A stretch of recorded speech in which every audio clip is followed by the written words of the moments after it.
Welcome to the Rachel's English podcast. I'm Rachel, and I put together this podcast for people who are studying English as a second language. If you need help understanding this podcast, there's always a free transcript that you can download for each episode. Please go to rachelsenglish.com/podcast and search for this episode. Today, my husband David and I are going to be discussing a recent trip that we took to Italy. We were there for a month and we just got back about a week ago. And we're going to discuss what it was like for us to be non-native speakers. And not only non-native speakers, but non-native speakers with very little Italian skill. We're going to talk about what that was like from the language perspective, and then also just from our personal experience, our personalities. How did it feel to be in another country speaking another language? David, to start, I'd like to ask you, what did you do to prep as far as language before we left? Well, not very much, and it's definitely a regret.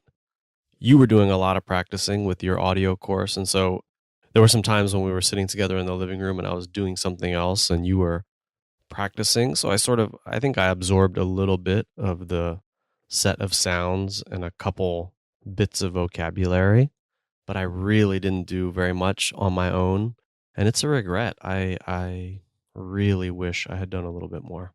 Do we need to study Italian now and go back again in a few months? Yes. Okay, we'll do that. For me, I had actually taken an adult night learning class in Italian like 10 years ago when I was in graduate school. And, I remember our Italian teacher, he was fun, but it was, no one was taking it super seriously.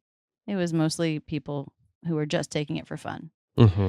And then I did, maybe 2 months before we left, I did start listening to an audio course by a teacher named Michel Thomas. I can't remember how exactly he pronounces his name. And I have fun with that, but I felt like he went really far with like conjugations before really teaching very much vocabulary at all. I felt like I did not go into my trip with a very good vocabulary. Yeah. Like he taught you how to use sentences and he was teaching conjugations, so he was constantly using it as the object. So like I didn't learn. I learned how to say it a lot. Oh, yeah. Because he was more concerned with the verb conjugations, it seemed. So had I to do it again, I would have spent a little bit more time on vocabulary. I also think I would have spent some time thinking about situations where I would want to be using English, and then I would have sort of memorized a specific set of words. Yep, me too. Like high chair and car seat. Oh, right. We Yeah. really needed to use those a lot. Okay, did you study it all once you got to Italy? I don't study formally, but I was paying attention to various things, and I think it was those small situations that you were just referencing where I really started to pay attention. The small everyday phrases, how to say good afternoon or hi, how to say excuse me when I had done something that I had gotten in someone's way, how to say the numbers, just 1 to 5. I hadn't even, learned to do that before I left, how to say please and I'm sorry and thank you. Mm-hmm.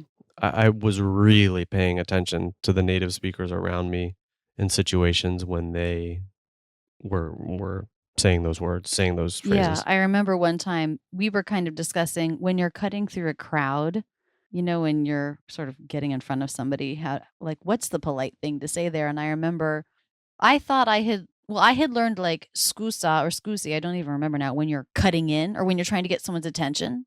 But that's a different word. And I remember you felt like you had heard somebody say something like permetto.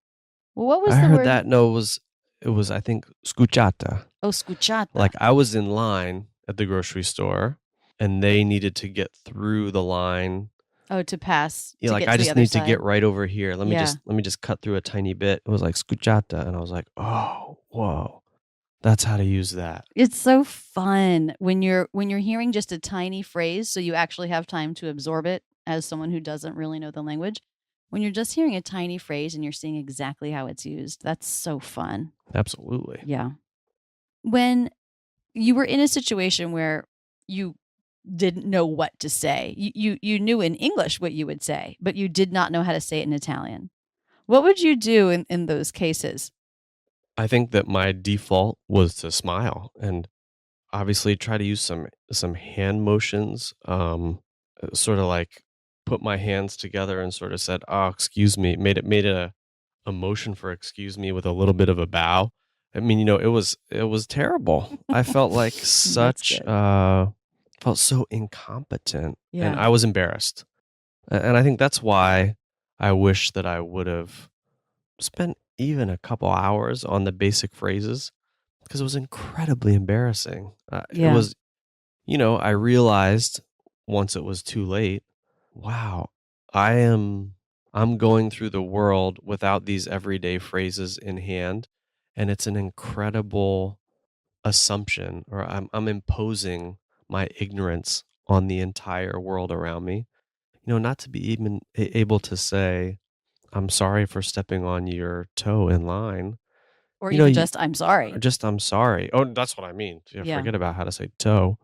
But just to say I'm sorry, it's a really I just realized I was imposing my ignorance onto people around me and I was embarrassed. You're really relying on other people's kind of kindness. Yeah. I felt that way once I was doing a little bit of shopping, and I actually was surprised how intimidating I found that, to go into a store and not knowing exactly the culture around like trying things on or whatever. I know exactly how everyone expects that to work in the US, but I didn't know how people expect it to work in Italy.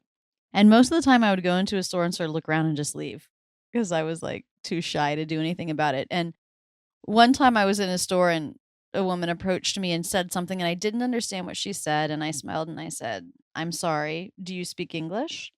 That is one thing I learned to say in Italian, and that was useful. Parla l'inglese. That was that was a phrase I was using a lot.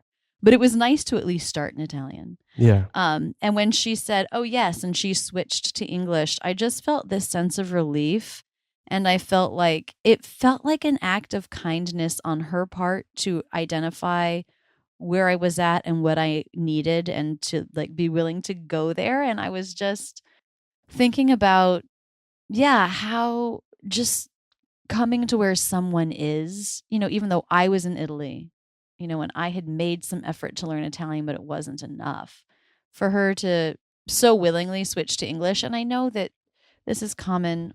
Lots of people in other countries know English, especially people who would work in the tourist industry. But still, I think, someone who's in that situation that's willing to really work on their English in order to be able to communicate with others is such a friendly and kind gesture. And I was so thankful for it. Absolutely. I had a similar experience. I went when we were in Rome. There was a cheese shop right underneath the apartment that we were staying in. And I could smell it when I walked by. I could look in. It looked so cozy and homey and real. And so I decided I was going to go in and get some cheese and meats for us to have before dinner. And I go in and I sort of like walked around. There were a few people at the counter. And I went in and I was just so intimidated that I walked in and then walked back out. And I couldn't deal. And so Yeah. then I went for a walk. I walked around for about 30 minutes. I was coming back to our apartment. And I said to myself, I am going in there, come hell or high water, no matter what, I'm walking out of there with some freaking cheese. And I was still just as scared, and I had to go in and I think by that point I knew how to say please. And I said please and pointed to some stuff and she sort of knew a little bit of English and I got it done. And And that was some good it was cheese. some good cheese. The payoff for that adventure You got mode rewarded. moment, You big got time. rewarded for pushing out of your comfort zone. Really good cheese. But it was a reminder to me about my own learning, my own student self and how I learn languages, and also a reminder about, for Rachel's English students, how much they have to push themselves to make that leap again and again and again and again. And it takes some courage. I think And energy. it takes courage and energy. But I felt this I had changed. I had interrupted the inertia of not being like that. You know, like the rest of the situations that were similar were a little bit easier. It's kind of Yeah, like you build up some momentum. You build up some, as we've talked about in another podcast, you build up more comfort with being uncomfortable. Each time you do that, it's a little bit easier. absolutely. So, would you say you had any conversations in Italian? No, I wish. It's such an expressive language, and people are talking with their hands, and people are laughing. So I was dying to get in on those conversations. I did get comfortable saying a few things, but I would have loved to engage people in a deeper way. I'm thinking the only conversation I think that I had that was 100% Italian was when we took that wrong turn in Umbria and we went down that dirt road for like quite a ways until we just found a hut and then we got out. So we were in the countryside and not super isolated, but a little bit. And we don't know where we're going. We're looking for the house that we're staying in that night, which we rented on Airbnb. And we think maybe we found it, but we're not at all sure. And so we get out and we get Stoney out of his car seat and he's sort of running around. And then this man comes out from around the building and I said, Francesco? And he was not Francesco. So he did not speak any English. So I had to try to explain to him that we were looking for this house. We were looking for Francesco's house. And, I was able to show him the address. That helped. And then he was sort of able to tell me, gesture, use some words that I understood how to get to where we were going. That was awesome. I remember leaving that feeling like, man, even when our language skills hardly overlap with gestures and smiles and repetition and trying things different ways, you are able to get your point across. And so we got to where we were going. Would you say that you were ever in a case where saying something flowed really easily in Italian, like you didn't have to think about it? Yes, I can say that happened.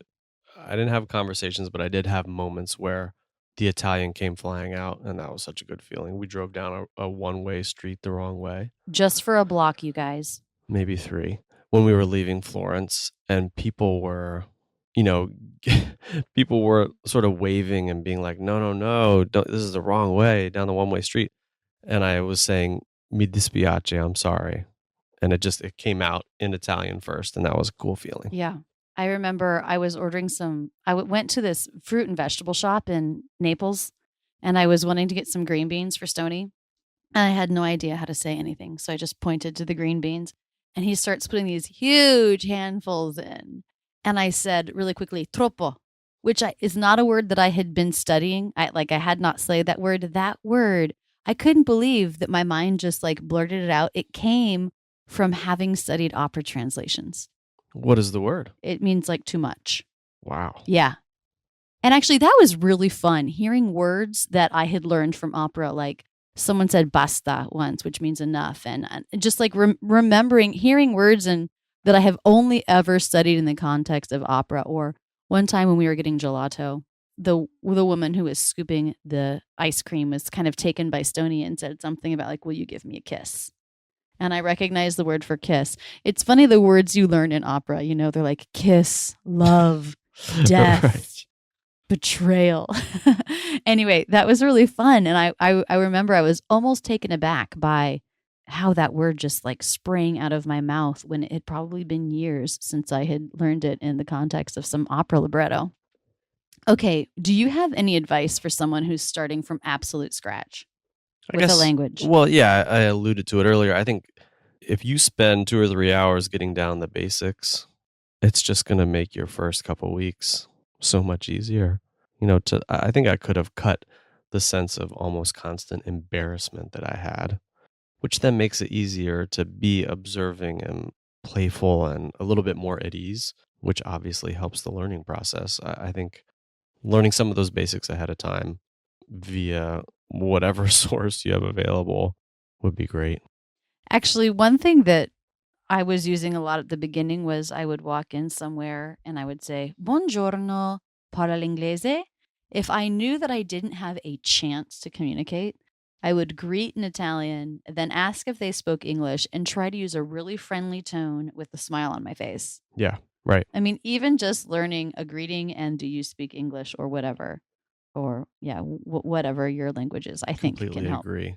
Well, it also makes me think about one of your videos on YouTube that has been really popular and I have a new appreciation for now is the one on introductions and how to, how to greet people and introduce yourself. Yeah. A lot of people have really appreciated that video. Yeah, And it's now done well. I have a new a new vantage point from that from which to view the popularity of that. If I had looked up the parallel for Italian and had spent, a half hour watching that a couple times, man, that would have Right. been great. Yeah, totally. Actually, that reminds me, that brings to mind the video that you're talking about is called Greeting Americans. And I think it's sort of more phrases that you would use. Hey, what's up? Hey, how are you? I think actually we should do another video that's just on greetings that you would use with somebody that you don't know, like in a store, where you wouldn't say, hey, how are you? But you would just say, hello, or good morning, or whatever. Mhm. Okay, video idea. Okay, so David, let's talk about how did it feel to be a non-native speaker? You said you've felt embarrassed by having zero skill.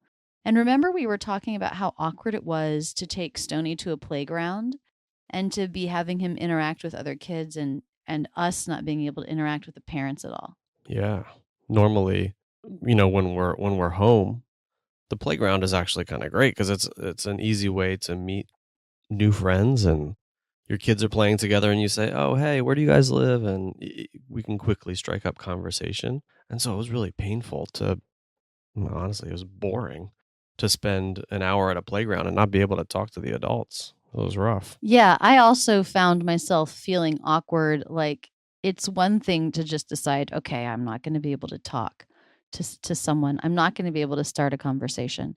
But then it's another thing to have like the fear that someone's going to start a conversation with you. Like it's not just boring, it's also like a little bit unsettling, like trying not to make eye contact or hoping my kid doesn't do something that I feel like I need to apologize for. Yeah, right. Or Right. whatever. There was this one funny moment when we were in Genoa. I forget where we were going. Oh, we were going to the funiculare, the train that goes up the side of the hill of the mountain. And remember we stopped in that little tiny piazza to get cappuccini and pastries? Mm-hmm. Yeah. So I went up to the pastry counter and I ordered pastries and she said to go in Italian and I didn't understand. And then she switched to English. And then I said, how did you say that in Italian? And then she told me. And then, being the language teacher that I am, the Rachel's English Academy teacher that I am, I wanted to repeat it over and over. She said, portare via, portare via.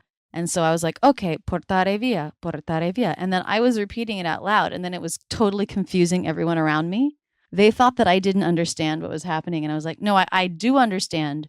We don't want to take it. We want to eat it here. That was really funny. I just want to practice this phrase because it's the only way to actually remember it. And I was just, I just heard a native speaker do it. So I was wanting to take advantage of that second to repeat it over and over. And it was, people didn't understand what was going on. But I encourage my students to do this. And this is something I totally did in Germany.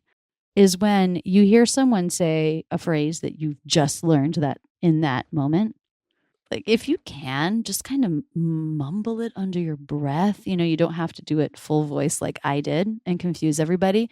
But if you're able to somehow disengage and from the conversation for a second and repeat that phrase over a few times, I think that's awesome. Or depending on the kind of language learner, the kind of brain you have, repeat it a few times and then quick scribble it down if you can write it. I also think what was really neat a couple of times, and I saw you do, and then I ended up doing it some too, is like basically getting someone to give you a little lesson. I remember we were sitting in Napoli at the cafe in the morning, and we were ordering, and basically you say it one way, and the person corrects you, and then you smile and you try again, and then the person corrects you again. And basically, people love to help you get it right when they see you making an effort. So I think for people learning, working on their American English, I think that um, trying to say it and then someone corrects you, if you smile and say, "Oh, right, here, let me try again," and then you say it again, people are very likely to be like, "Oh yeah, you got it," or "No, wait, no, well, almost you got it." Yeah. People love to feel like they're the expert and to help Yeah, you if learn. someone corrects you, really take advantage of that because most people don't. Most people won't. If they understand you, they'll just keep going. Right. But if someone actually corrects you, I always think that is awesome. That's like, oh wait, they're willing to engage with me like this. Let me try it again. And actually, I think that I would love to learn how to say, could you help me learn how to say that? Because when I was out, trying to say something and then they would switch to English because I didn't know how, then I was losing the opportunity to learn that. So if I wish that I had thought a couple more times to say, could you teach me how to say that in Italian? Well, and I think another video idea for Rachel's English is to go over the phrases that someone could use to engage a Yeah. native speaker. Things like, "Oh, hey, how'd I sound?" Could you help me say "Hey, that? wait. Oh, yeah. Say that again?" Can you Or, say it more slowly? I'd like to repeat or something like that. "Do you mind if I try to say it again? Um, do you mind giving me some feedback about what sounded right and what didn't?" I mean, that would be, I think, if you're really, again, if you're in a context where someone is really interested and does correct you, it's an invitation to have a 5-minute conversation. They'd probably love it. Right. Or in the case, I think it was, I was learning how to correctly say the bill, please, and il conto. And I wasn't sure if it was conte. I hadn't really paid much attention to the exact. I knew the general idea, but that wasn't good enough. And so even just in that case, I was just trying to learn this one phrase and I said, "How do you say it?" And then he told me and I was like, "That's right." And then I said it back a couple times. Even just an exchange like that can be 30 seconds where a native speaker can teach you and if you've just said how do you say it and then you're repeating it, there's a chance that they might correct you if your pronunciation isn't quite great. Mhm. And it was so funny. There were times when I felt like I had gotten my, I care about pronunciation. That's kind of my thing. And there were a couple times where I would say a phrase that I knew was the right phrase and people wouldn't understand me. And then I was like, okay, I'm still not doing something right. I don't know exactly yet what it is. But that was interesting to me to know that I was saying it right or to know that I knew the words, like the actual words themselves I knew were right. But something about my pronunciation was too studied or too bookish, not natural enough for someone to figure it out. That was sad. And it gets back to something that we talk about a lot about mindset. I think if you're in a mindset where you can make a mistake and then sort of smile and work with a native speaker on correcting it, that kind of a lesson, and you're right, even if it is just 30 seconds, that lesson is lodged in a particular context with a particular memory. Like I can immediately call back to mind what it looked like and felt like and sounded like sitting at that cafe when that guy gave us the mini lesson. I Right. mean, it's so different than learning it from a book. It's And here's a crazy idea. If you're in a case where you know you're going to be interacting with an American for a very brief period of time, asking for a bill, ordering a pastry, whatever, get out your phone and turn it on. Turn on the voice recorder. Then that way, if they correct you, you can get the native speaker on tape. Go back and listen to it a few times. yeah. I really encourage my students to do some recording, and I think I need to make it an even stronger recommendation. Recording yourselves speaking and then going back and listening to it later. Actually, that's something we discussed in a recent podcast with Elliot Friesen. Mm-hmm. Guys, if you didn't catch that podcast, go back and look for it. We were talking about the IELTS exam. He is the Magoosh, which is a company that does test prep materials. He's the Magoosh IELTS expert. So Elliot Friesen, yeah, that podcast came out maybe about a month ago, not too long ago. So if you go to rachelsenglish.com/podcast, it should be on that front page. Check it out. Well, David, I think that sort of wraps up. Do you have anything else that you wanted to add about what it felt like to be there or any other little anecdotes from the trip? Oh, I don't think so. It gave me such a new appreciation, or I guess a renewed appreciation for your students and for people who are learning English. I run into people a lot, and it just gave me a new appreciation for your students and for everybody else who's trying to learn English.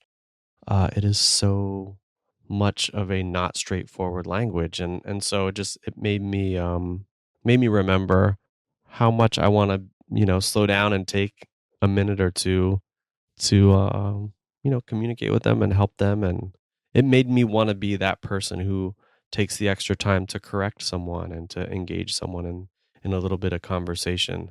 I think it opened me up a little bit. Yeah, it's really amazing how travel will do that. If only everybody was able to travel more, maybe the world would seem smaller and everyone would get along. Wouldn't that be nice? Okay, on that note, guys, thanks so much for listening to this podcast. Again, if you would like a free copy of the transcript, just visit rachelsenglish.com/podcast and look for this episode. This is part 2 in a series of podcasts that we're doing that's coming out of our time in Italy. So be sure to listen next week. And actually, even better, if you haven't subscribed, go to the iTunes store or to Stitcher and subscribe to the podcast so that it'll pop up for you every week. I would love to have you as a regular listener. And even better, would you mind sharing with your friends and family? Post to social media a link to your favorite podcast. Tell people why you like it. Let's see if we can spread the word about the Rachel's English podcast. That's it, guys. And thanks so much for listening. We'll see you next week.